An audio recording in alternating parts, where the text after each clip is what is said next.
This week on the Fifth Trooper podcast. Also, I didn't accidentally book us a room with bunk beds. So that's another. Oh yeah, That's another plus. positive. I'm like, I swear it was 3 full beds. Welcome to the Fifth Trooper podcast. Hello and welcome back to another edition of the Fifth Trooper podcast. My name is Jay Shalansky, and joining me, as always, is Evan Bulris. Hey, how's it going? It's going good, Evan. How's it going with you, buddy? Excellent. So Evan and I got a little X-Wing game in tonight. I am terrible at that game. It's just practice. Yeah, I know. I think I came into it going, I just watched a stream all weekend. I'm going to be fine. And that's a stupid way to look at it. But it was fun. Nice little game. But speaking of, Evan and I were in Québec City, Canada, over the weekend, doing a live stream of an X-Wing event, Alpha Condor 2, up there. And, Evan kind of set this up for us and made the connection. As you guys all know, I'm a Legion guy and Evan's the X-Wing guy. And, he asked if we wanted to stream, and I was like, yeah, let's do it. And so we drove up there and brought some equipment and streamed. Yeah, it was Bruno had reached out to me saying, hey, I know you guys stream. Would you like to come and do it? He normally does it, but he had to TO the event. So he didn't really have time to baby a stream. So we, I agreed. So first thing, I didn't realize how deep in Quebec this was. I was just like, yeah, sure. Yeah. We'll be up there. No problem. And then we're driving. And then the signs go from English to English and French to just straight French. And I'm like, oh, maybe I've made a mistake, but no, it was actually a super great time. I hope we get to do more with him. Hopefully we go next year. That was a lot of fun. Yeah. Beautiful town and great people up there. But yes, it was just as an aside note, it was really interesting because I think I said this to you, Evan, but when you're traveling, okay, if I'm like, hey, I'm going to Europe next week or next month, I start preparing mentally for that. And I'm like, okay, I'm going to be in France or I'm going to be in Spain or Germany. I'm going to, I speak German, but, I'm going to try to learn some French. So at least I can get around while I'm in France, and I don't look like a complete tourist. And I wasn't ready for this either. I was thinking more like Montreal, where it's very bilingual and we would have been fine. No.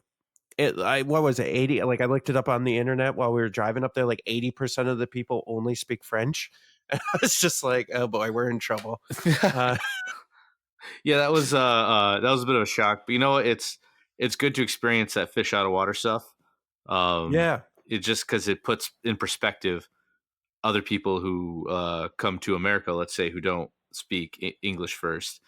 And it really does. They have those same struggles of even checking out at Walmart on the self-automated checkout. I didn't see where the English button was. So I was just taking stabs in the dark of, gosh, I hope this gets me to the next thing. Yeah. And it's just funny because I was just thinking about to kind of put this in perspective for any of you who are listening that aren't from Canada and just from the US and you don't travel very often, it would be let's say Vermont, the state of Vermont only spoke German. Oh yeah. That's and all the signs were in German and everything's in German. That's how this would be. It's crazy. It's not in a bad way. It's just interesting that because Quebec's a province, basically like a state for us almost. It's just so interesting that an entire province they speak a completely different language than the rest of the country. Yeah, I knew most folks up in Canada are bilingual, but I just had never ran to an area of that country that was the opposite side of the bilingual that I don't know, right? So that was no, that was the only kind of hiccup in the event. We weren't really prepared for that, but other than that, man, it was a lot of fun. It was a good event. Yeah, so and I think overall this episode, for those of you that are listening, is going to be mostly focused on organizing events and event how events should be run, what our likes and dislikes are. We're actually going to have LJ Peña on, or Talk Polite, from the Discord. He puts on LVO. He helped with Adepticon. He puts on the Legion Discord. The Not Legion. Yeah, he helps with Legion Discord, but also the Invader League. He's a huge TO in the Star Wars Legion competitive world, and so I'm going to talk to him about organizing events and kind of thoughts behind that. But I thought it'd be interesting, Evan. Shameless plug here. We have the Northeast Open coming up. With registration is still open, so if you haven't registered yet, please do so. And just thinking about how we're going to run our event. We got to see a fan run event. Bruno didn't have any ties with FFG. He did it all himself. With the help of the store and everything up there. But gosh, was it just so amazing of an event? It's the first time I've ever been to an X-Wing event that was on time. Like things, 9, 10 o'clock, dice down, go. I mean, maybe it was like 20 minutes over, but normally every event I've been to is just kind of like a mess. So it was not a mess in like a super negative way. Just like the pairing app goes down. The computer crashes. Something just goes wrong, or like everyone's slips are getting handed in late. This was just like bing bang boom. He was on everybody to hand in the slips. They got him in, got the next round up. The break was scheduled correctly. It was just very smooth, super smooth. Yeah, I agreed 100%. And one of the things that I really liked was the way he did the prize wall.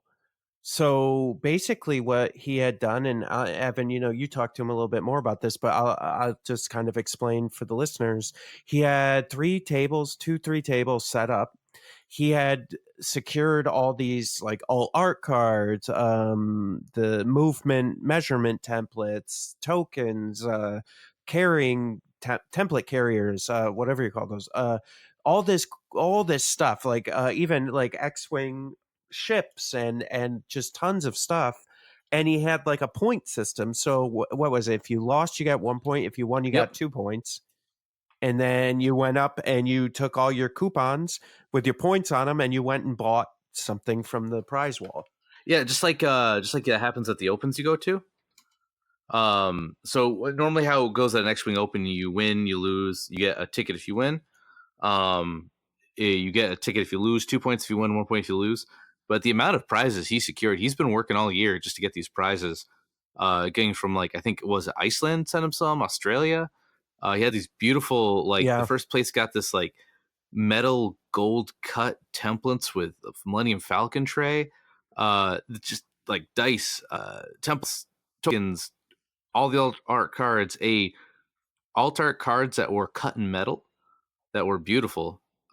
He just really went nuts. He really like he really knocked the prize, and he had so much more, right? It wasn't even like a little bit. He had just like piles and piles of stuff. Yeah, it was really, really amazing. And just little stuff, like he was just so prepared.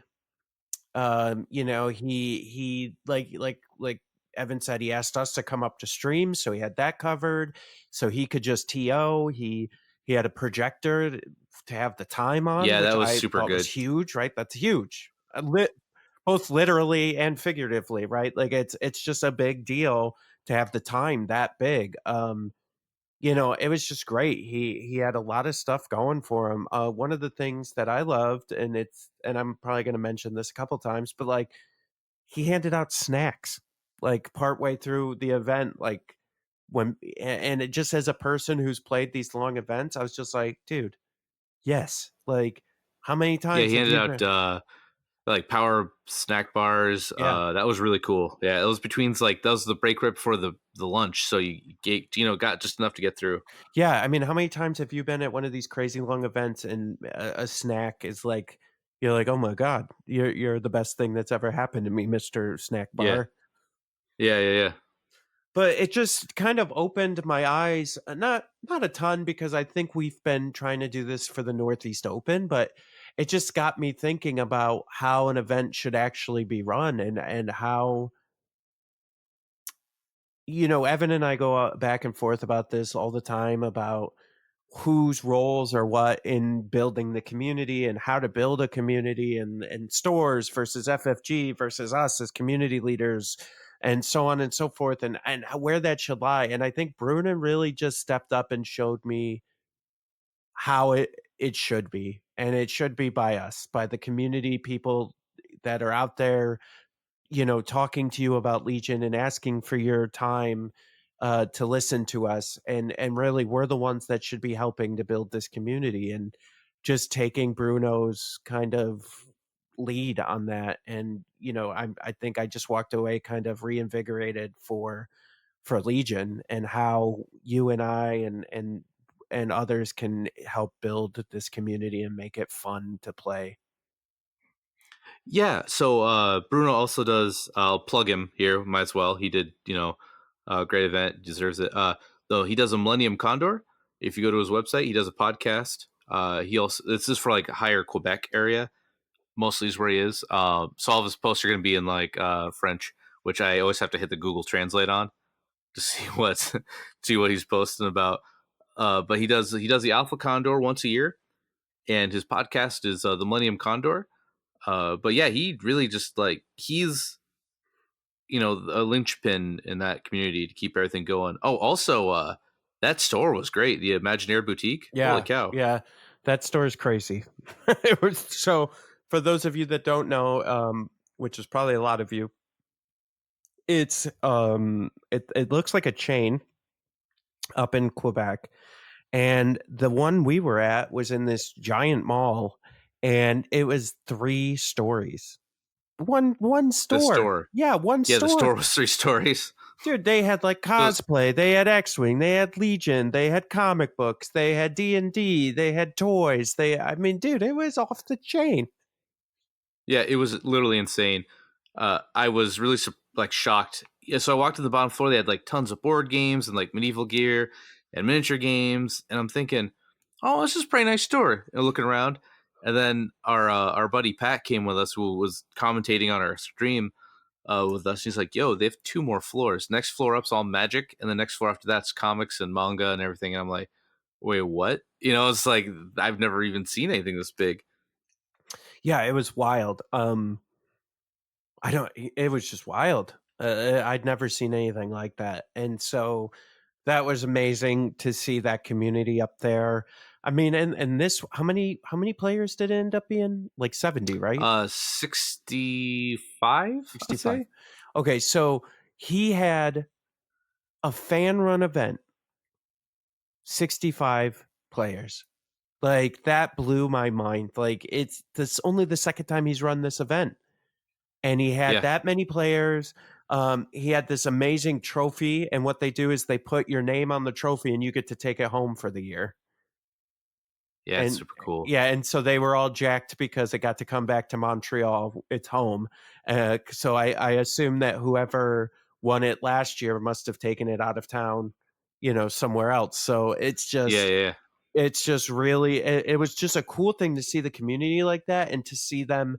I just like the pride behind, like, oh my god, it's coming back to Montreal. Like it was in French, and so I just kind of assumed that, oh my god. But y- yeah. like it was they seemed genuinely excited that like their town was taking back the award.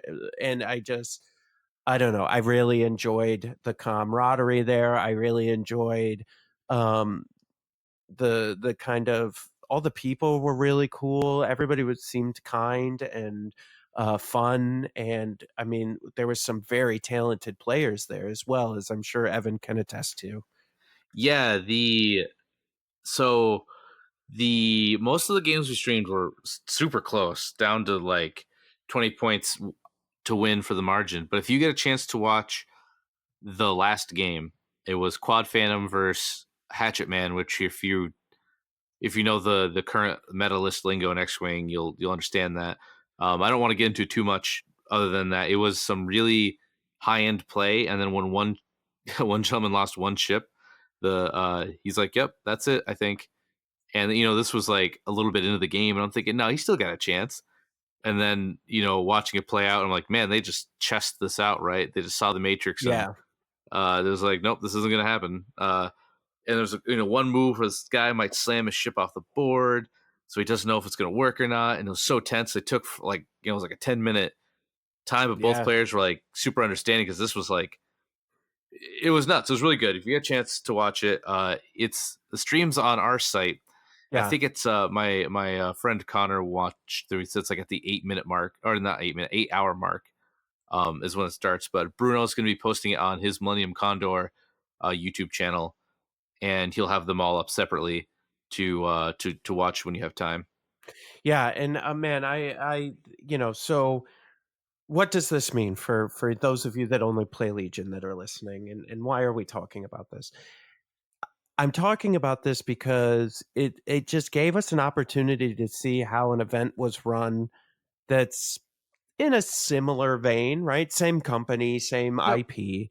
And so it just gave me a lot of hope and ideas and thoughts about how events should be run, and how the community should get together to kind of do this stuff.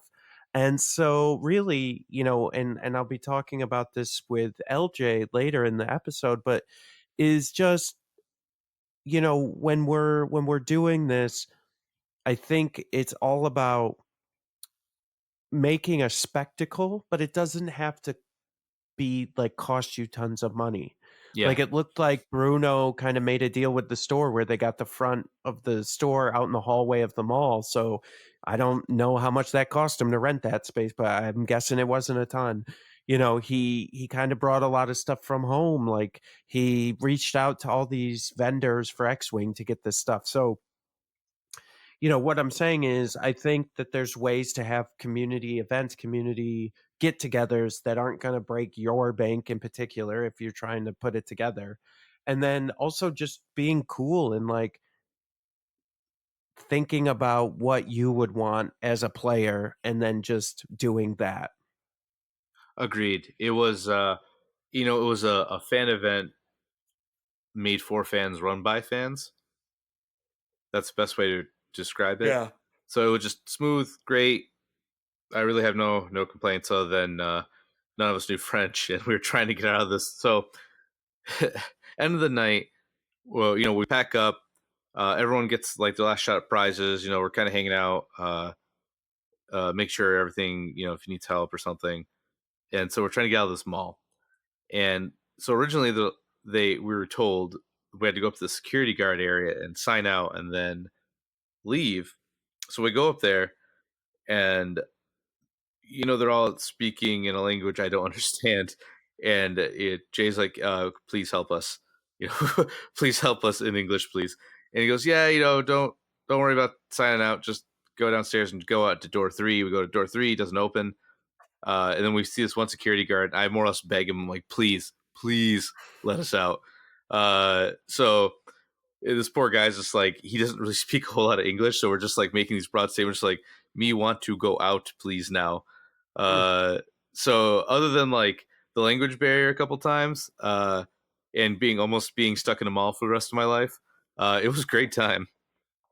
Yeah, and I, listen, that was our fault for not realizing where we were going and Oh, being sure. I prepared mean, it for was just that.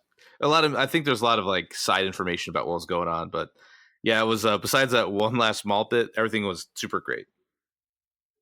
Yeah. Yeah, the whole thing was amazing. Yeah. Yeah, and it was just encouraging to see something like that and to be able to come home and bring that back with us for like our event for Northeast Open and for other events moving forward, and maybe we can take some of that and give it off to the Legion community. No, yeah, I mean, it's just that positive vibes, and you're here for the love of the game kind of thing. Yeah. Also, I didn't accidentally book us a room with bunk beds, so that's another Oh yeah, that another was a plus. positive. I'm like, I swear it was 3 full beds. Jay, while we're driving up, Jay's like, well, let me see. I don't know, Evan. There's a lot of bunk beds in this hotel. It's a hotel that families go at. So Yeah. put their kids in bunk beds. So he had me sweating the whole way up that I accidentally ordered us bunk beds, and that I just like. So that was I Oh was man. freaked out, and then I'm like, oh, I won't be able to tell them that this isn't what I want. Oh gosh. But no, man. Hopefully, we'll see. We'll go up there next year, and Mm, we learned a lot on this X-wing stream about how to do it, how to do X-wing specifically. So yeah. we'll, I had none of us knew that tabletop.to has that full overlay. Like Yeah. that was like, oh, it does. Oh, darn. Okay, whoops. So there's some stuff we picked up on, but that's we'll just get better as we go. And that said, I think you're gonna start seeing us stream, even just Jay and I play, just more casual games or other stuff, just to get some more content on the YouTube channel. Yeah. I think I think X-Wing's going to be one avenue and maybe some other stuff. So you'll definitely be seeing more content on the YouTube channel. And I promise that we will be also doing tons of Legion stuff. Like I want to start Yep. streaming Legion Oh games as no, well. sure, But yeah. That's yeah, I got a couple things. We got Northeast Open and some other stuff in the works, and so it's kind of streaming is going to be a back burner probably till the second half of the summer. And so, we just kind of giving you a heads up of where we're coming from, and I might actually start playing X-Wing a little bit and seeing where that goes too. So that's fun. yeah. Even if Legion's, I know it's your main game, but X-wing's fun if you got like an hour, right? You don't have Yeah. store's about to close, about an hour and a half. You don't have time for a Legion game. Game of X-wing fits. Yeah, so which brings me to another point, which is, I forgot how many episodes ago, but a number of episodes ago we had talked about how do you make Legion more accessible. We should do, maybe it's a 3x3 mat type of thing. And so actually after that episode aired, Kevin Valier of Imperial Discipline, Groggy Dog, had reached out to me and sent me a document of something he was working on, and he actually launched it today. So if you go to imperialdiscipline.blog, he launched a 500 point format for Legion that's on a 3x3 mat, and he says it's about 75 minutes Oh, that's cool. with 5 turn max. And so the thing is, I really liked X-Wing, where it was basically 75 minutes a match. Like they got through. How many did we do? 6, right, Yeah, we for the did six day. rounds. Yeah. And so I think Legion, as much as I personally do love the 2.5, I think that Legion could really benefit from a shorter game to get in more people. And I think Kevin may have figured it out. He has a number of unique objectives that he's put together for the game on how to Oh, that's play. cool. He changed the unit min max requirements slightly so that it could be, you know, it plays better. He's got it down to 75 minutes. He said he's play tested it with a number of people, and it seemed to go really well. And so I would recommend Imperial Discipline .blog. He has a whole document you can link to. It breaks out the rules. That's cool. Board, point size, round, max rounds, barricades, coverage of terrain. I mean, he did all this great work. So definitely check that out. And I'm gonna check it out too. And maybe we'll try a game or two on this and do a live stream of it and just to No, that's a good see. idea because it really Legion is. If we had infinite time, and you're like, hey Evan, what do you want to play? I'd be like, oh, I'd love to play Legion right now. I like it, but infinite amount of time is something I never will have, right? So when you're Yeah. at a store and then I've got somebody who says, hey, can you play a game of X with me? I want to try this system. I'm like, cool. Then I get a game of Legion in, and someone says, hey, do you want to play Legion? I'm like, I don't. Store's closing, right? Like that's a game of Legion's like with setup and takedown, and because normally when you're playing casually, you're not going to the time, you're not like timing it, right? You're just kind of just playing. Right. So you're not really like worried about that 2 hour time limit. So it's gonna go right 2.5 hours maybe. So usually you can get one game of Legion at our store because we've got some new guys, and sometimes you just want to kind of hang out and play. So I'm lucky if I get one game of Legion in a week. Uh, Yep. but having that smaller play set where I could just throw down one of those 3x3s and just get just enough in, and like so you can get like maybe 3 of these games in a night at like night at the comic store, right? So you're not you feel like you got as much as you're going to get in. Whereas because sometimes I'm like thinking, man, I just want to play some games. Legion's great, but I can get like 3 games of X-Wing in tonight. Maybe I'll just do that. So to have an option doesn't mean it has to be a standard, but just have an option to say, like, hey, do you want to play a 3x3 game of Legion with those rules? Yeah, that's cool. We have time to get that in. That's really cool. Like, I think that's something that should be explored. Yeah, agreed. And I think what we'll do, Evan and I'll take what Kevin put together. We'll read through it, and maybe in the next couple of weeks, if we have time, we'll try to stream a game of it, because Yeah. I really think this is the way to go. Yeah, maybe like some Sunday or Saturday we'll do it. But yeah, it'd be nice just to I love Legion, but man, sometimes getting the table set up and we have to get boards out to put on top of the tables and put a mat down. You're just like, I want to play, man, but I really don't want to set up and take this down. Yeah. Like, it'd be great just to have, like, even with a new down to ATSD, like as a piece of terrain, just plop that in the middle of the mat, and that you're like, oh, all right, well, we just got to put some stuff around this, and we're probably good. So that'd be good. Yep. So I think that's some of the takeaways. Evan, did you have any other takeaways from the X-Wing event? No. Nothing off the top of my head. Okay. Bruno's posting it on the Millennium Condor site if you want to watch if you want to just go per match. I do recommend checking out that final. They're all good, but that final match is like 2 top players playing 2 top lists. So to see that is, if you want to see what the current like top guys are doing, that's where to go. Otherwise, we have the whole stream you can watch. We had a couple like hiccups here and there, but man, we Boy Scouted our way through it, right? Oh God, yeah. We did it, everybody. We did it. All the odds were against us, but we got it done. So that's good. So that it was a great time. No, other than check out his stuff. He puts out some good content and stuff. So check out his stuff. All right, cool. Well, with that in mind, I kind of took this conversation and we invited LJ Peña on, and so now we're going to talk to LJ a little bit about organizing events and TO and everything that he's got going on. I am here with the man, the myth, the legend, LJ Peña. What's up, man? Hey Jay, good to see you. Good to be back on and say hi to everybody. Yeah. So, we're having you on because I thought it would be a cool idea for just to have a conversation about events and organizing. And then, while I was thinking about it, I saw that your event, LVO, sold out in what, like 4 hours or something like ridiculous like that? Yeah, the Nationals moved pretty quickly, and we were pretty excited with how fast the kind of quote unquote main event sold out.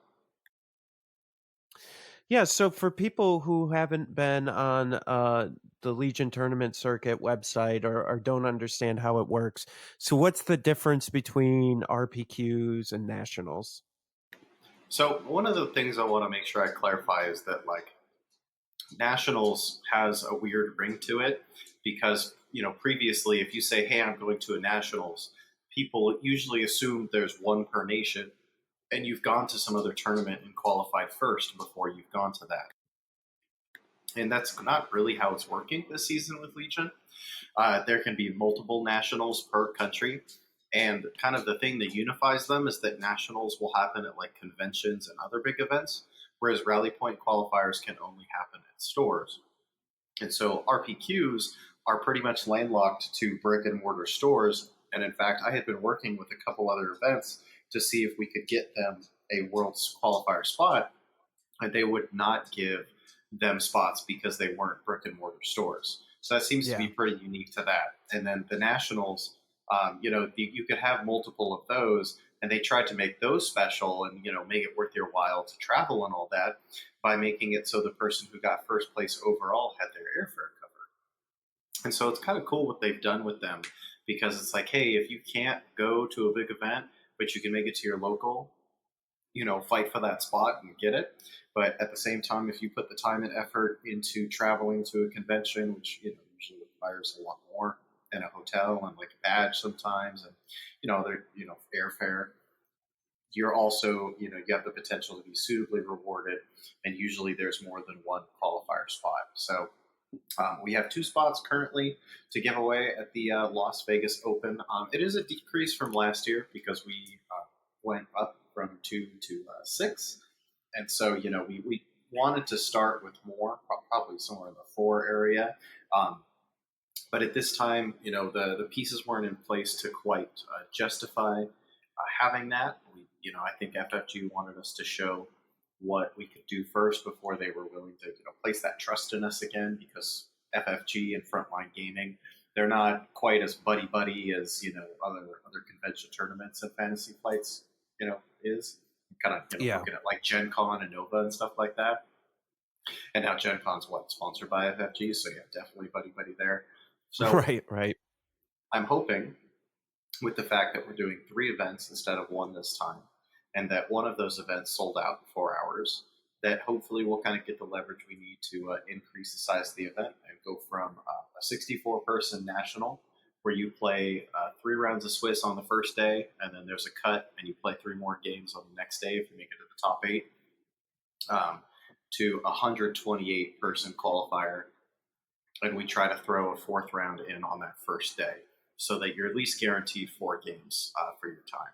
And so that's kind of the format that, the National is taking right now. The National kind of replaced what used to be a maximum firepower qualifier, but, in reality, they're really not that much different. The only thing that I'm seeing is that a lot of Nationals are trying to move to formats where there's one winner at the end, because, as I mentioned previously, that one winner tends to walk away with a flight to Worlds, which we don't really know a lot about for 2020. I did talk to Jimmy Lee at Adepticon a little bit. He's an OP guy. And, I'm hoping that, because they've got, anywhere from 64 to 128 people that are going to get world invites by the end of this year, I believe the plan is to have it be at somewhere centralized like Adepticon. So, like, in theory, the way that Worlds could look like next year is, day 1, there's still a last chance qualifier to fill spots. Day 2, you've got a tournament to knock it down to a top 8. Day 3, the top 8 play to see who's the best, in the world, quote unquote. And, that would kind of be the ideal format for me. And then if you're somebody that's won a spot at like a rally point, now you only have to travel to one event, which is Adepticon, instead of being expected to travel to like multiple big events.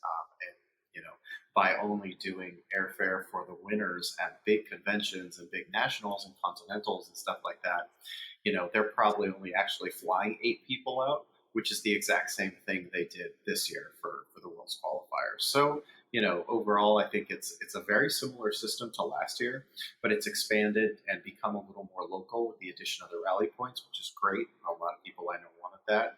And I think it'll be exciting to see how it develops, especially with the addition of 2 more armies here soon.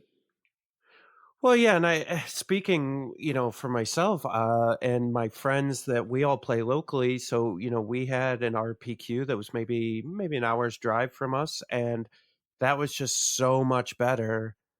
I think emotionally speaking, right? Because you're like, oh, I can just drive an hour, and I can go to a local store, and I can get an invite to Worlds, and I'm not as stressed out about, okay, now I got to go to Nova. Now I got to go to Gen Con. Now I got to go to LVO. You know what I mean? To try to get that invite. You got your invite if you went to an RPQ and won.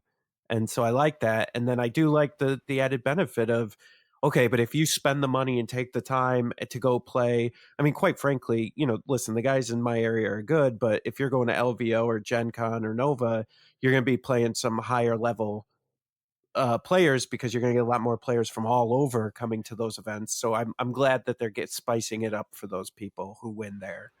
That helps.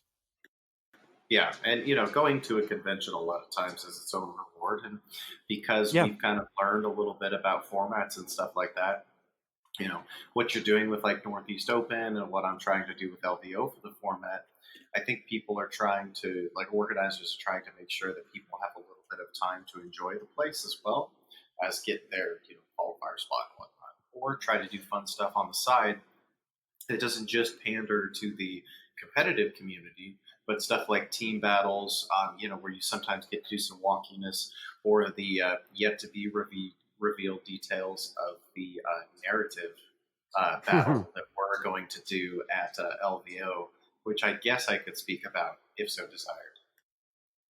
Yeah, if you want. What do you? Well, go ahead. What do you know? I'll take anything I can get. Go for it. Whatever you want to disclose, I'm sure our listeners would be happy to hear. Well, one of the first things that I wanted to make sure I mentioned was that somebody said, well, why don't you do the narrative on the second day during the top 8? And, then do the team tournament on the last day. But we wanted to do something that was like a little more concise and something that, would kind of appeal to the crowd that's just kind of walking around and looking at stuff. And so, even though, sure, the big team battles might fulfill that, it also, you have to provide a lot of stuff to make that work. And so, we kind of sat on this narrative idea and was like, well, what exactly do we want to do to fill that shorter space on Sunday, but also be interesting to the people that were looking and walking around. And so, what we decided to do was we came up with a kind of a narrative setup where you've got two sides, essentially good and evil, light, dark, whatever you want to call it. So it's going to be Imperials and droids versus rebels and clones. Now, you're still going to be playing by yourself, but basically you're either playing an army from one of those two sides, and there's going to be two battles that you're actually going to fight, and the results of those battles will influence an overall kind of like track. So, for example, if the Imperials and droids win more games in round 1, that might actually have effects into round 2. So maybe now there's a card that one side unlocks, and you get to call in, an extra strafing run during your game. Or maybe, before round 2 begins, we go to the tables and we take, a big crashed ship and put it in the middle of the board and move all the other terrain out of the way that was in the center and say, hey, by the way, a huge chunk of debris from a battle being fought above the battle space just hit the ground. And so we wanted the ability to kind of do some, almost like stage-like things with an event. And so that's kind of the core format, is just to try to create something that visually is going to look really interesting, but maybe might break some of Legion's standard rules. So like for the narrative event, don't worry so much about your battle cards. Don't worry so much about, your armies, making them super competitive. Bring something that you think you're going to enjoy playing, because the rest of the event is going to be totally out of your hands. I like that. That's really cool. Yeah, we're looking forward to maybe taking people through for a little ride. It'll be a test of a narrative thing like that. But the nice thing about it is that it's June, and we have until the end of January to make sure everything's polished and good to go. And it'll only be 16 versus 16, so it's not as big of other narrative things that I've seen before. But hopefully, no less rewarding for people that do participate in it. And I believe there are about 5 or 6 spots still left last time I checked. Ooh, so listen up, podcast land. If you want to get into the narrative, it sounds awesome, and you should definitely sign up. And as someone, listen, it's going to be different this year, but I went to LVO last year, and I had a blast. Like it's amazing. You get to see a larger kind of grouping of people from the community there, so you get to meet a lot of people. And it sounds like with the 3 days, potentially that this is going to be a lot more fun and low key, and you're going to have a lot more time, like where we did the 4 rounds plus the top 12, like all in one day. And so that was kind of crazy. So I'm glad that you guys are kind of moving to that 2-day sort of deal. Mm-hmm. Yeah, it might be a longer day if we do expand and get the 4th round in there on the first day. Yeah. But at the very least, you're done by dinner time on the second day. So you can just relax. And, you're in Vegas. That's half the point of going to LVO, for me at least, is hang out in Vegas for the weekend. Well, okay. So like, I'd like to transition into just like our conversation. So, the main reason I wanted to have you on is, we're putting on our event, the Northeast Open. We just got back from streaming an X-Wing event up in Quebec City, which was amazing. And I just started thinking about I guess really started thinking about fan run events, which I think LVO is with the participation of FFG, making it a nationals, but kind of fan run events versus competitive FFG sanctioned events, and just like all the ideas and thoughts that we can have and maybe help people out there, who are maybe their store is not supporting them a lot, or maybe they're thinking about putting together a small event. Maybe it's not 128 or 64 people, maybe it's 20 people. And how can what makes a good event? What can you do out there to encourage people to come and play? I mean, because really that's what we're trying to do in the end, right? That's what I'm trying to do with this podcast. That's what you're trying to do with LVO, is we're trying to get people to play, because we love the game. Yeah, it's weird because there's no like technical like starting point, and as far as I can tell, there's no like blueprint for exactly what you should do. It is Yeah. entirely dependent on what you're starting with, and so I guess if you wanted to pick something to start that conversation off with, you have to try. You can't expect that people are going to do a lot of the heavy lifting for you. Maybe later once you've got bigger numbers and more support from maybe outside your little community. But Hmm. at the same time, somebody's got to be there to kind of start pushing the train, as it were, from the get go. And for me, like the community that I play at locally, I've been playing with the same, and I think I mentioned this to you. I've been playing with the same person since last August, Right. and we play every week, every other week.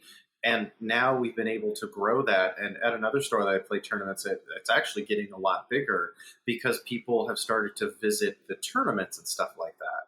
And so just make sure that what you're doing is visible, because Hmm. the IP and what you're putting out is going to be interesting to people.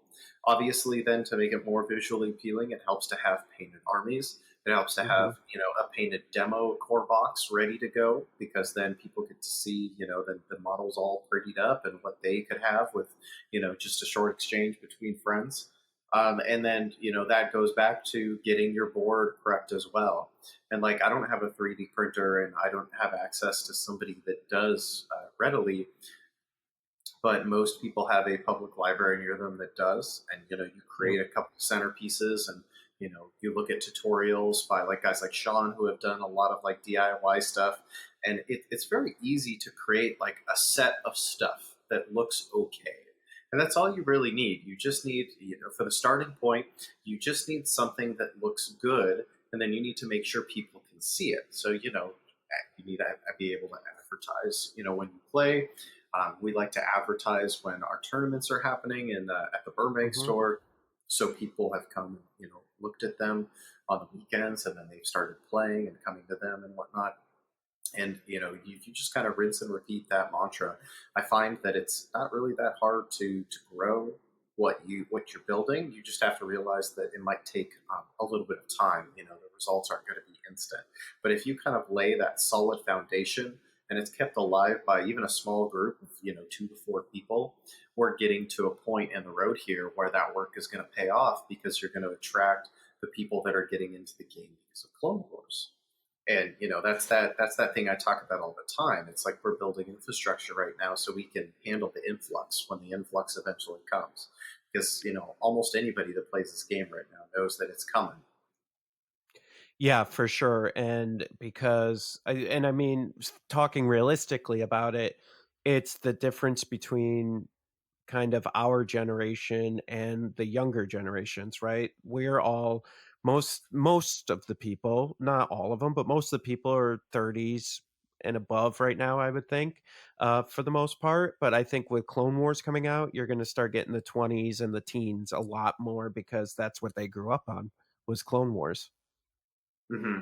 Well, and I definitely empathize with that, because even though my wife and I or sorry, my wife and I, my little brother and I, burned out Empire Strikes Back so many times that the VHS, mind you, watching it when we were little kids, people like my wife and I, who I was trying to mention, we grew up on that newer generation of Star Wars as far as like what we got to see in the theaters a little more consistently. Yeah. If you want the game, there's a game that I'm going to compare this to. I'm going to compare for a moment Legion to BattleTech. And I love Mech Warrior. I played Mech Warrior online for about 4 years straight with some of the bigger groups there, and it was where I kind of got a sense of organizing events and dealing with large groups of people. And that crowd is is old. Sorry, they're definitely an older group of people, and that they're, I think Catalyst is kind of getting the memo a little bit and doing more to attract maybe a younger group of gamers. But if you don't attempt to expand your horizons and grab those, that other group, even if you might not be as big a fan of the Clone Wars, then you're only going to shoot yourself in the foot at the end of the day. When I saw a thread or two in March about who else is not excited to get Clone Wars at all, I just thought to myself, like, I mean, you could not be excited. You don't have to like Clone Wars. You don't have to like the story or anything related to it. But if you like Legion, then you better be supportive of Clone Wars when it comes out, because otherwise you're going to kill your own game. Yeah, I agree 100%. And I think what we got to do is you got to think of it. I'll reference another game. One I reference all the time is, well, it's Warhammer, either 40K or fantasy, pick your poison. But, you may not like elves. So, you know what? Play dwarfs or play goblins and orcs, right? So there's going to be 4 factions. If you don't like Clone Wars, great. Stick with the original stuff. That's fine. And so you're going to be fine, Yeah, so that's one of the other things, to get it kind of back a little bit, that I hope the people that are going to be running things come fall, they keep in mind that that's going to be the new shiny, and that make sure you integrate that in your process. Make sure you show that off to people. Make sure that is part of the discussion, because that is going to draw a lot of people in. And I know of 4 or 5 people at my smaller store that are just waiting for that set to come out, and they've already agreed to trade halves to get into the game. And if you're dismissive of that when it comes out, you're obviously going to turn a lot of people off. And you want this game to explode at a store, because a store has the capacity that your garage does not. And you can keep a community semi-alive with, garage play and inviting people over your house and, knocking beers back and stuff like that. But your house doesn't have the product. And so it's good to get it out there where people can see it, because then, when somebody sees, I think I was talking about Commandos with somebody, because me and my friend Alex were playing, and he was using Commandos, and somebody's like, "Oh man, they look like Endor and whatnot, and they're, they look so cool, and that I would really love to paint them." And I had like $10 of store credit with the store that I was playing at, and I went over to the counter and I bought them, and I gave them to him, and I said, "Okay, go paint them." And it's like, not everybody has the money to do that. And, I just bought a house. Like, I certainly can't do that all the time, but there's little things like that where it's like, that's something you can do to continue to expand your community. And it's not necessarily something you can do at home. So just make sure that you're, cognizant of needing a way to outreach to grow your community. And that kind of nicely, gives us full circle, I think, back to LTC. Yeah, and I think too, just to add on to that, like part of this is when newer people are playing, like what we'll do sometimes, Evan and I, is I'll fly the T-47 in a list and he'll play the ATST, even though they may not be meta. People love seeing them on the table. And so it's just another way of catching people's eye and being like, oh snap, like there's the T-47, there's the airspeeder, there's the ATST, like that's what, and Palpatine and Vader, they all catch people's eyes on the table. And so that's kind of along the same lines as what you're saying, is like be cognizant of that. But yeah, and so to move on with your thought, so let's say, we start putting people together, and I want to put together a tournament. There's a nifty little tool, isn't there, LJ? So yeah, to kind of caveat off what we were just talking about, like the whole reason I created the Legion Tournament Circuit website was twofold. One was because of all the rally points we were talking about earlier, and how I kind of wanted a way to help standardize them, not to tell you exactly what to do and follow this to the letter, but just kind of provide some guidance to help people who are running maybe their first big Legion event because you're a store, you've picked up a rally point qualifier, but you don't have a Legion monthly to lean back on. Well, now you can look at the Legion tournament circuit and go and look at like the terrain guidelines or the how to run an event, guidelines and format, and have some indication of what works. Because what I see a lot is I see people come to the Discord be like, well, the document says for 24 to 32 people, you need to run this many rounds and it leads to this. And I'm like, yeah, but that means that one person that's 3-0 is going to lose to somebody else that's 3-0 without them playing a game. Yep. And like that's the guidance that Fantasy Flight Games has put out, and it's not all conducive to running a good full tournament. Yep. It will work, but it sucks to be on that pointy end of strength of schedule and lose out even though you did everything perfectly.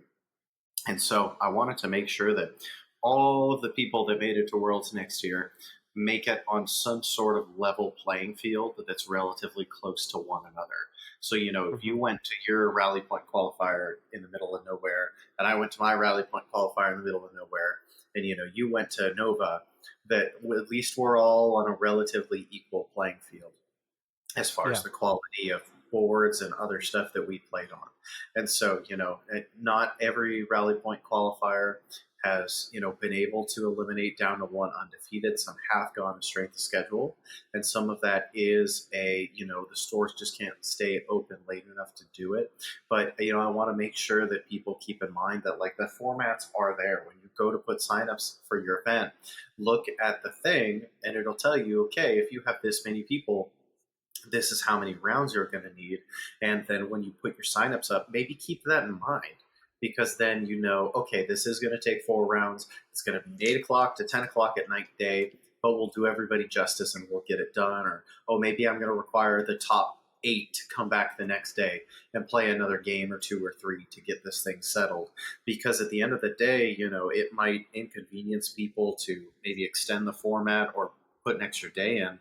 But, you're doing the people that actually bother to show up justice. And what I'm worried about is that if you don't do that group justice, they might not want to show up again.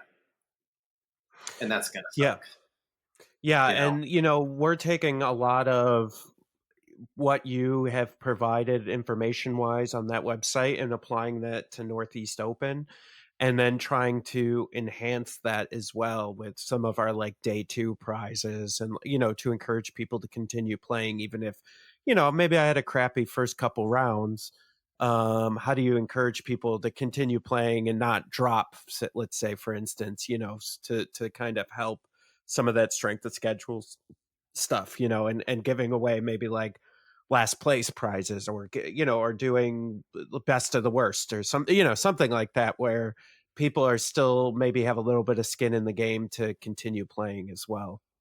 Right. And that was something I did with Vegas that went really well last year, was that the only way you could get the awesome giveaway prizes at the end was, you had to play all of your games. And that was very, very effective, I thought, because, we technically only had one person drop. And it was because he was dead tired from driving, all morning and all day. And honestly kind of needed a break. And he came back and he hung out with us. So like that person in question didn't even fully leave. Unlike some of these other events where, when you lose your first game, you're technically out of contention or whatever. People spend all day wandering around and looking at other things. I would like you to stay and play. Well, we will do our part to make sure that you have tables and prizes that make it worth staying all day. If you do so, and hopefully we can keep that going with this next one. But the other thing that I wanted to mention, the other half of the tournament circuit, was that I can't tell you how many times on the regular I would get a question to say like, hey, I'm in this area or I'm traveling to this area. Where can I play? And I felt like for a while I was playing matchmaker on the Discord, and Yeah, yeah. people were asking me to create channels and stuff, and I'm like, well, what do I do? Do I create like almost literal 500 channels to help cover everybody's bases and stuff like that?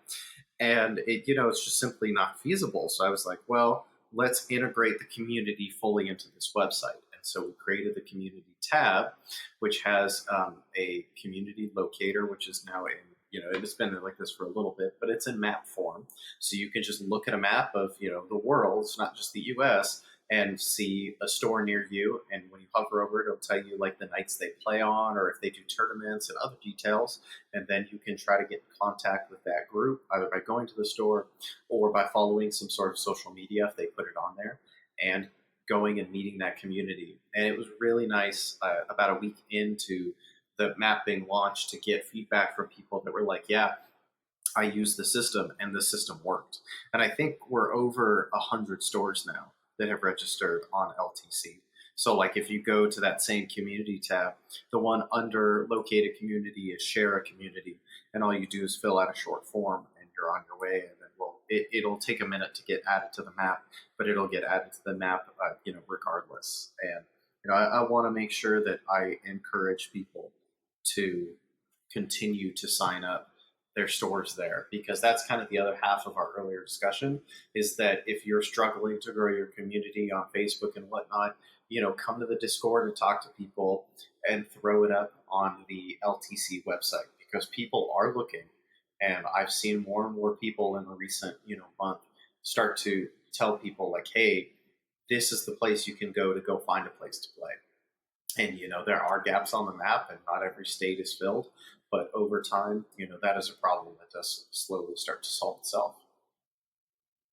Yeah, I've seen that too, and we, a lot of our listeners have reached out to us, going, "Hey, do you know anybody in North Carolina that plays? I'm going to be I'm going to be down there for a week," and so I think this is an excellent way to kind of do all that. But yeah, and I think too, moving forward, I think the success for the game and the success for the community is going to be people like yourself stepping up and putting on these fan events where it's not just about especially this LVO coming up, is it's not just about the competitive, I'm going to win. It's more about the community and meeting people and playing and having fun with the game. I mean, it's a game, for God's sakes, right?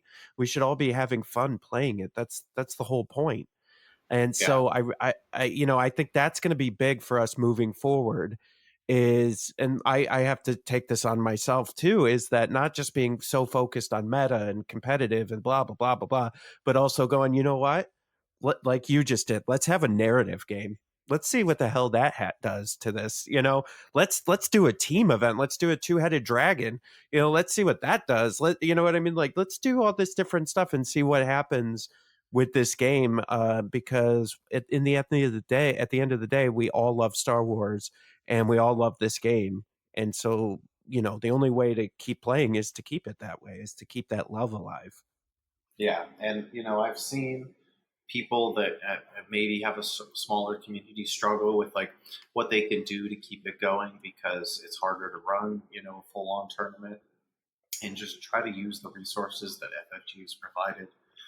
Try to run operations. Groggy Dog just today released a 500-point format that you could probably run as like almost like a mini tournament instead of doing a full 800. Check out what he's got. It's a 500-point format that does cut things down, and he's actually done playtesting on in his local. Because the problem with where they play in New York is that it's New York, and they don't have big game stores, and it's a California problem too. We don't always have big game stores that we can shove a bunch of 6x3 tables into.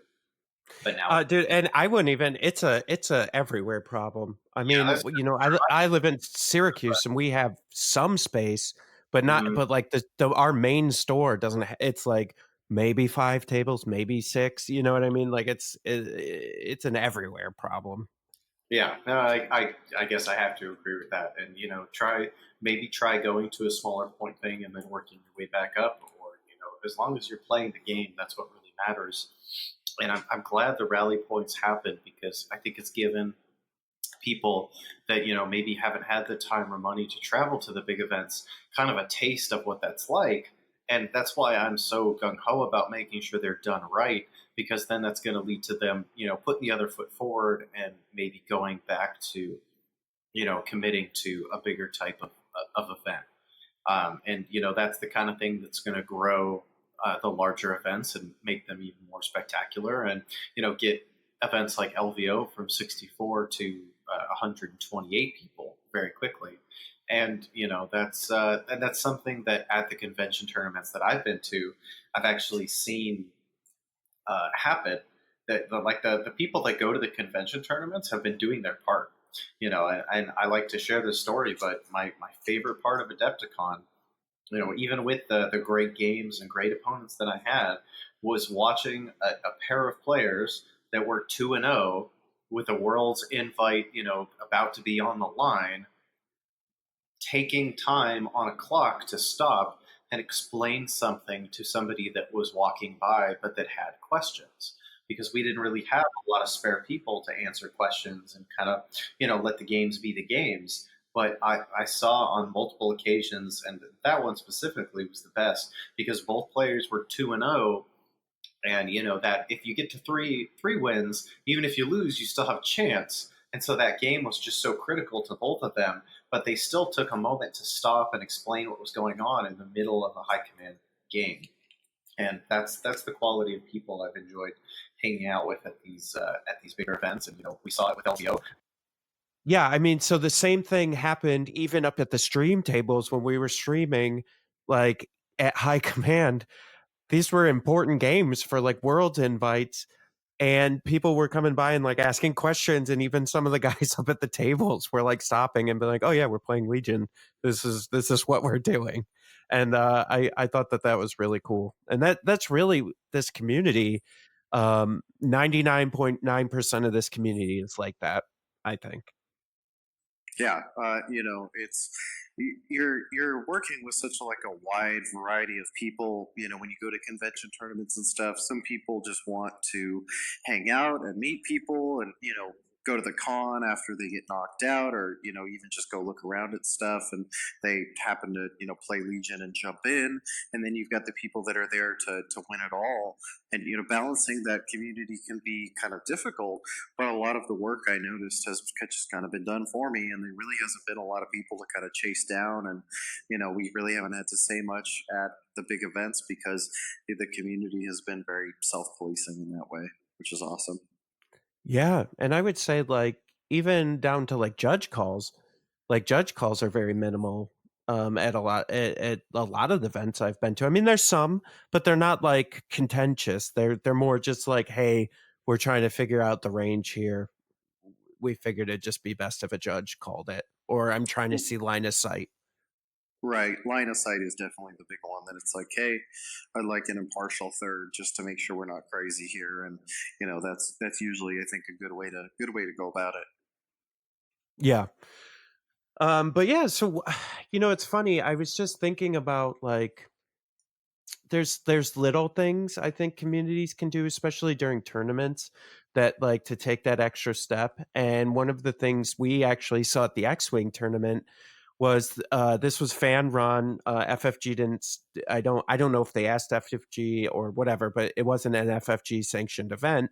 But the guy like had just reached out to the rest of the community and had said, "Hey, I'm going to throw in this event. Do you have any alt art cards or any sponsorship that you want to provide for the event to give away to the community for free?" And he just got this influx of stuff.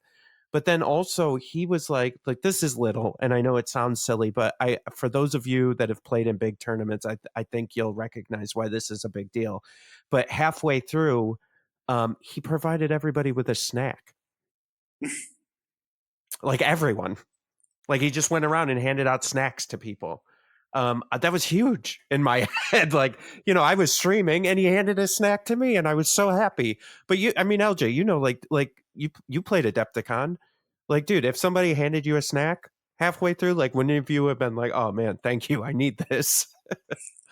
I mean, I'll be perfectly honest. At lunch at KublaCon, somebody handed me a beer from their cooler, and I think I just about kissed them. Yeah, yeah. It's that one's for you, Daryl. but yeah, I mean that's oh Daryl, yeah, he's super cool.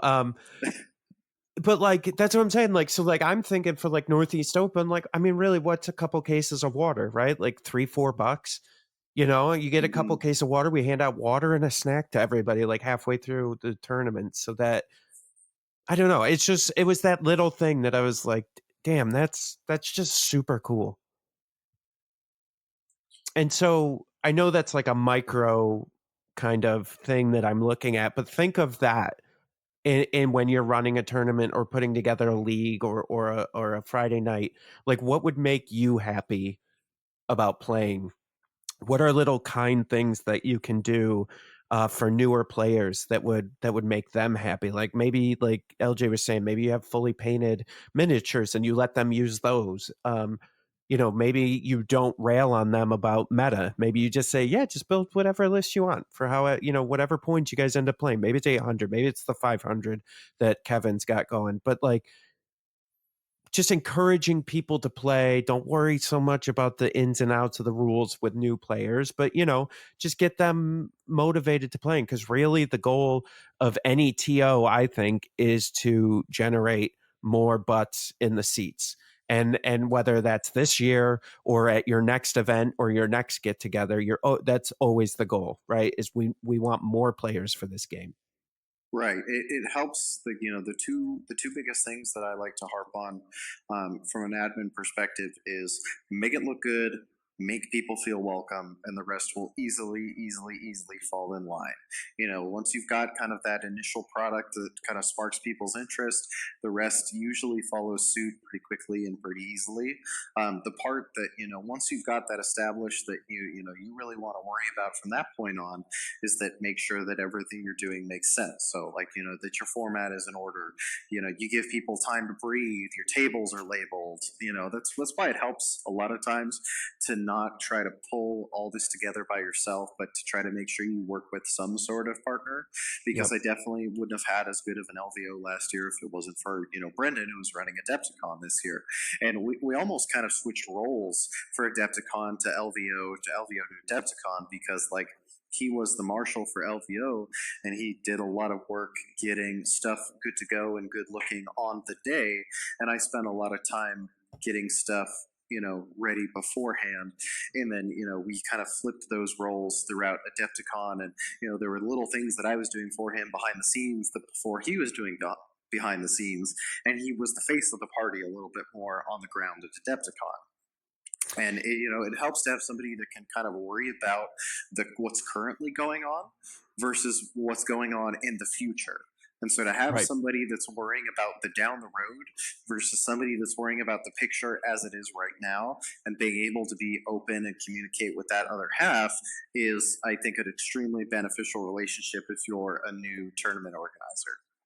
Yeah, I would agree. And I'm going to be honest. I've taken a lot of plays out of your playbook, LJ, and stole them from you and used them. But I took Brendan too for Northeast Open because I saw how well you guys work together, and I had invited you, but I know you're busy, and so I was like, okay, Brendan, come on, I need a partner on this, and I think you're absolutely right. That makes all the difference when you have somebody that that you can both kind of take a position and work in your lane.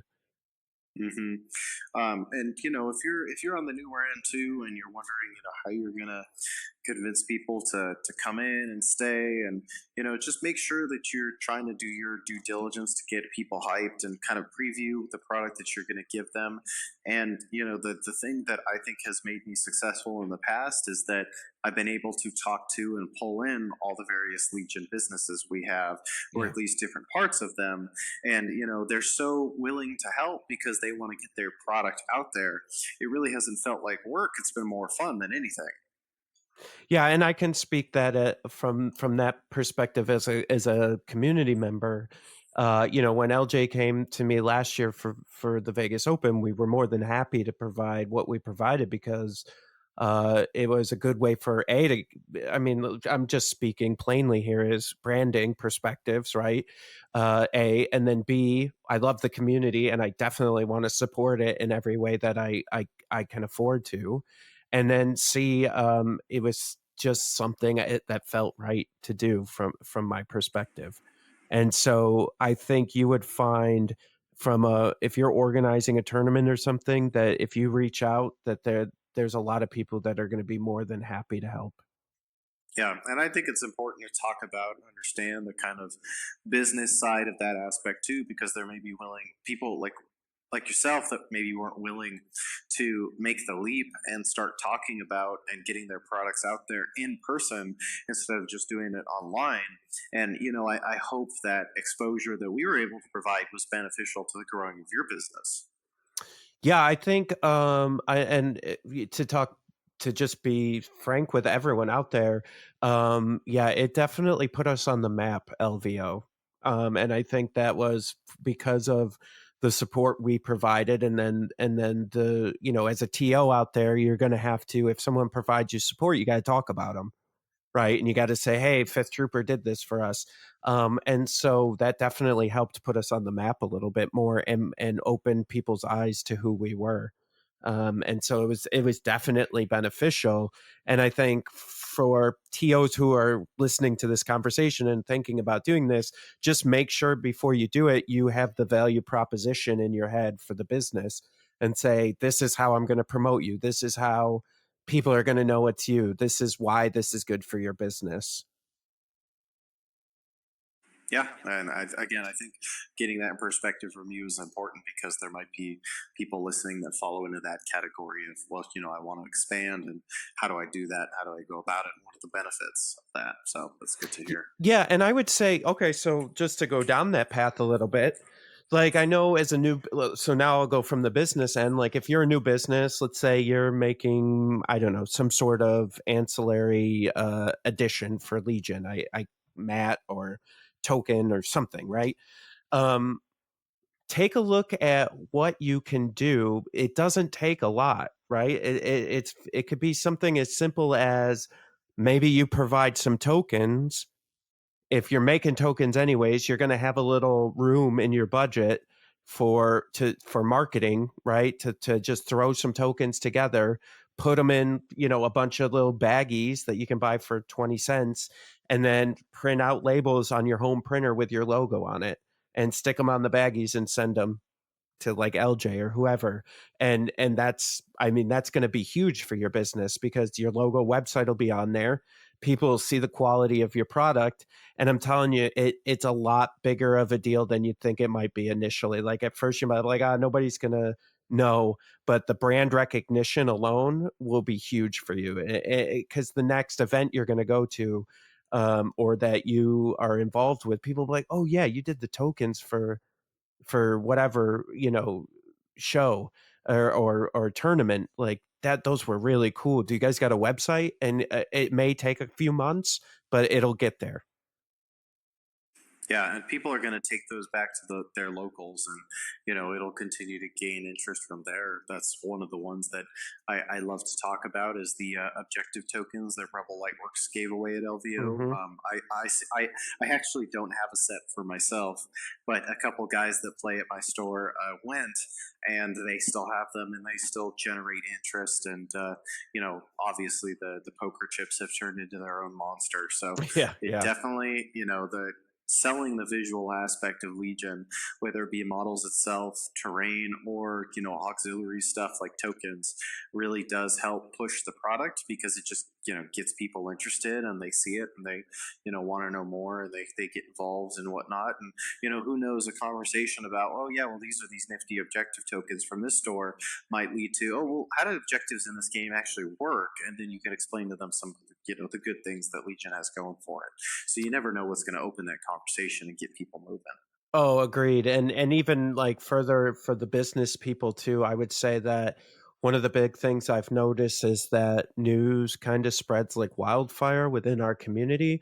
So like, just as an example, those mats that we designed, like we started sending them out to people, and the people like LJ, you included, started taking pictures with your terrain and putting, posting them on the Facebook group and stuff. And that just started becoming cyclical, where then other people were like, oh man, you guys got mats, like, so it's just, it's worth putting in a little time and effort, and maybe even a little bit of money up front on some of this stuff, because it'll definitely pay back one way or another.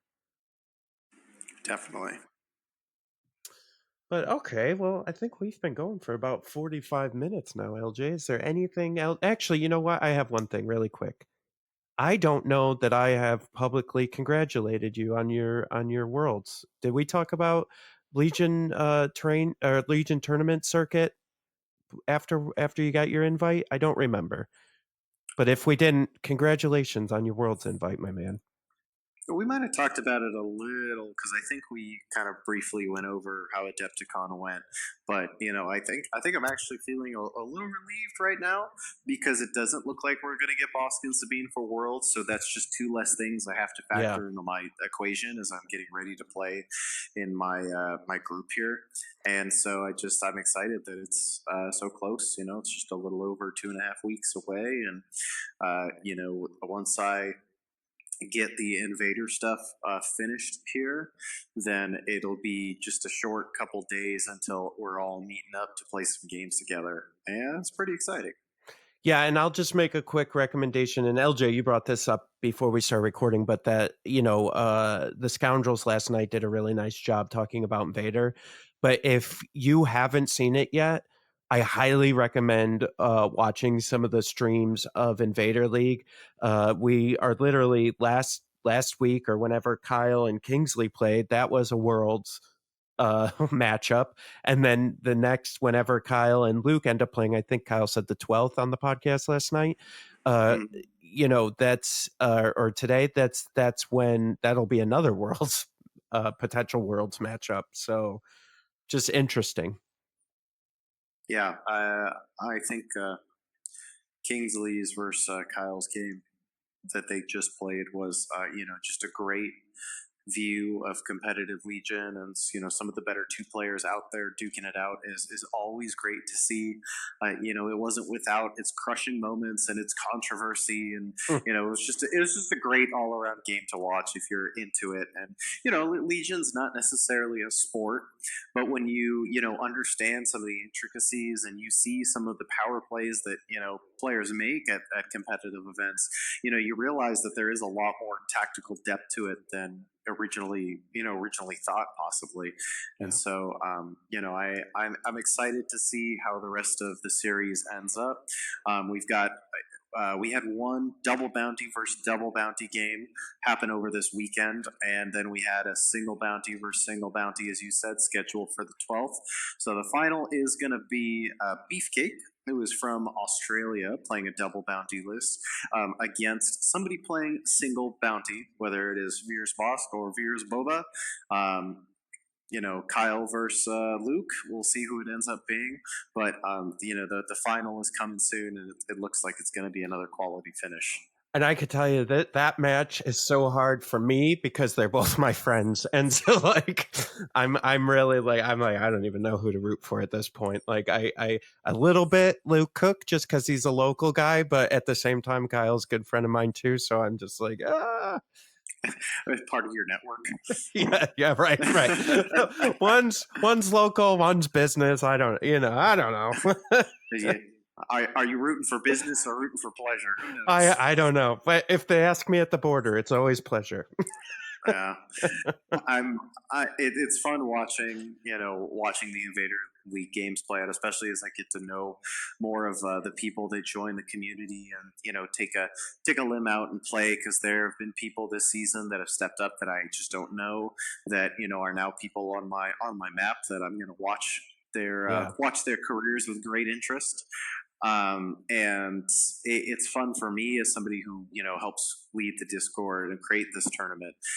It's almost like watching my kids fight and being like, well, who do I root for, because I love them all to death.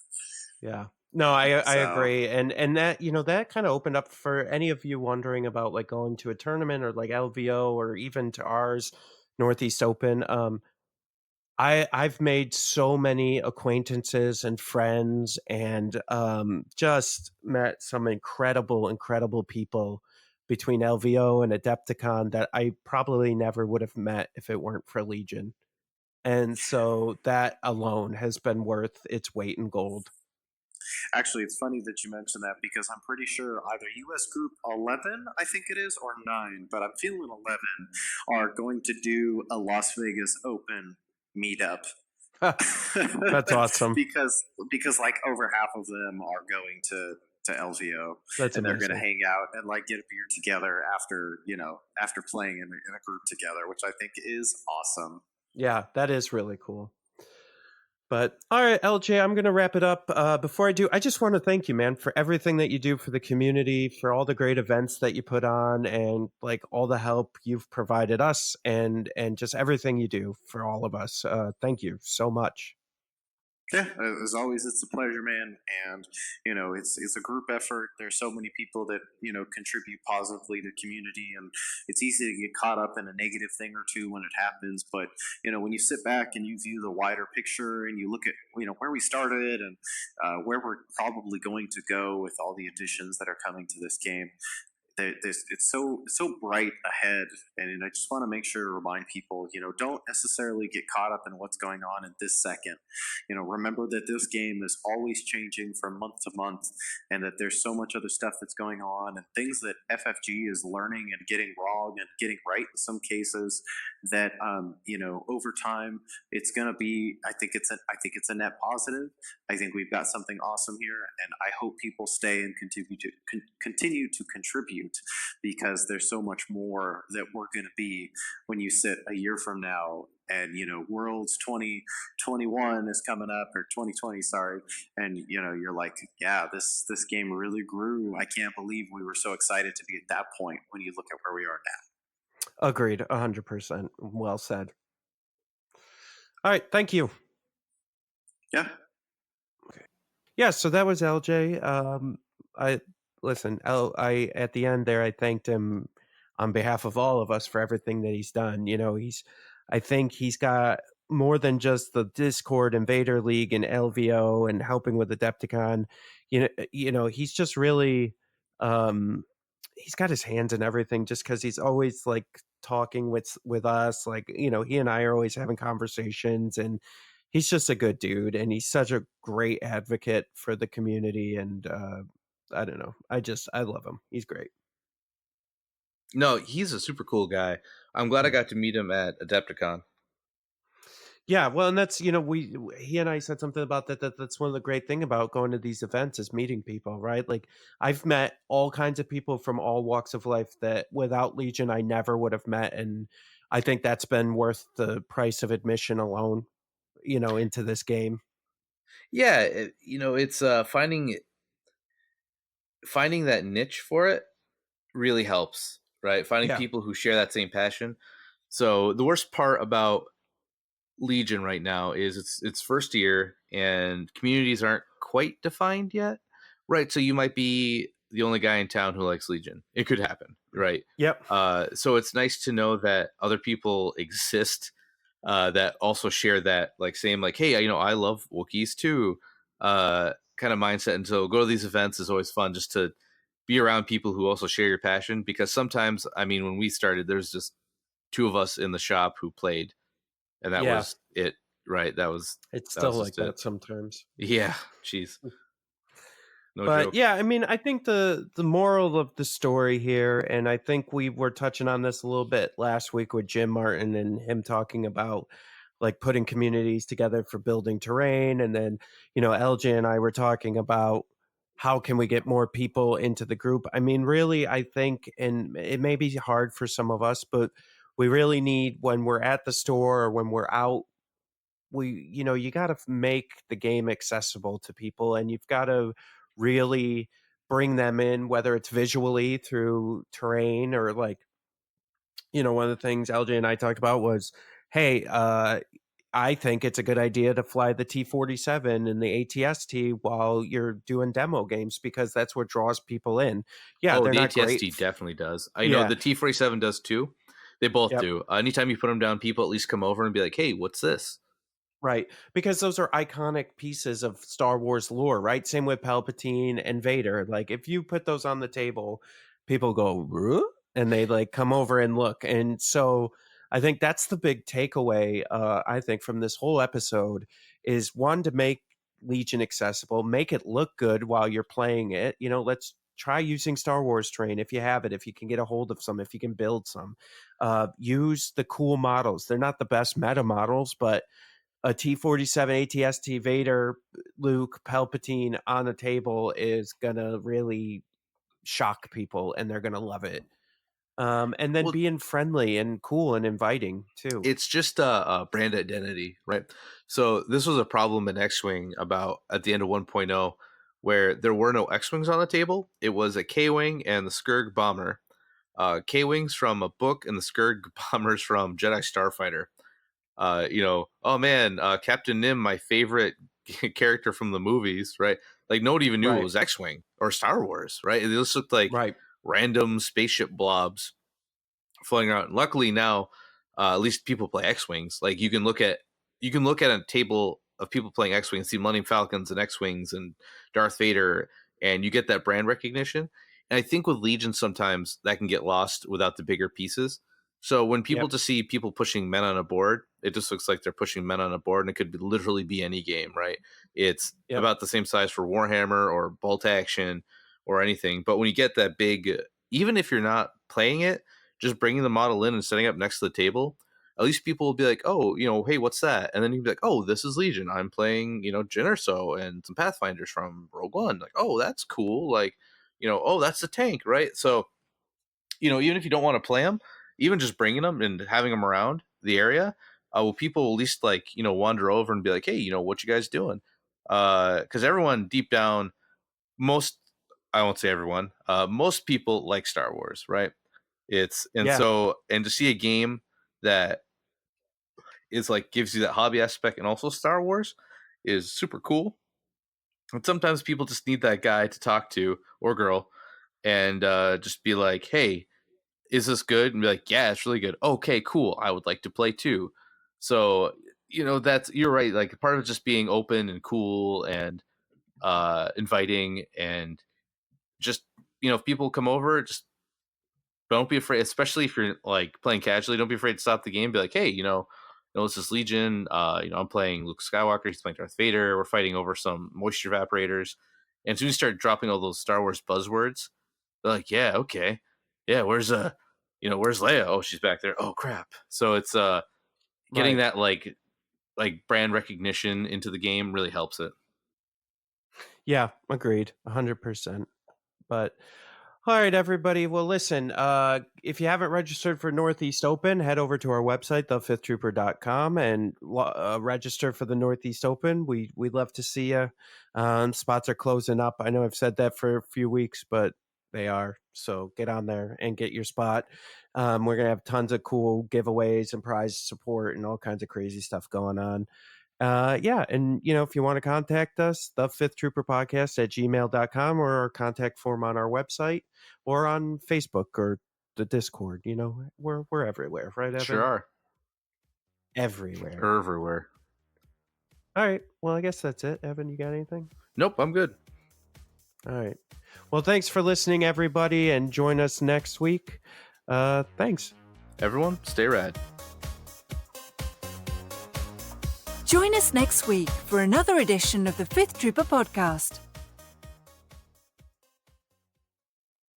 This has been a Fifth Trooper production.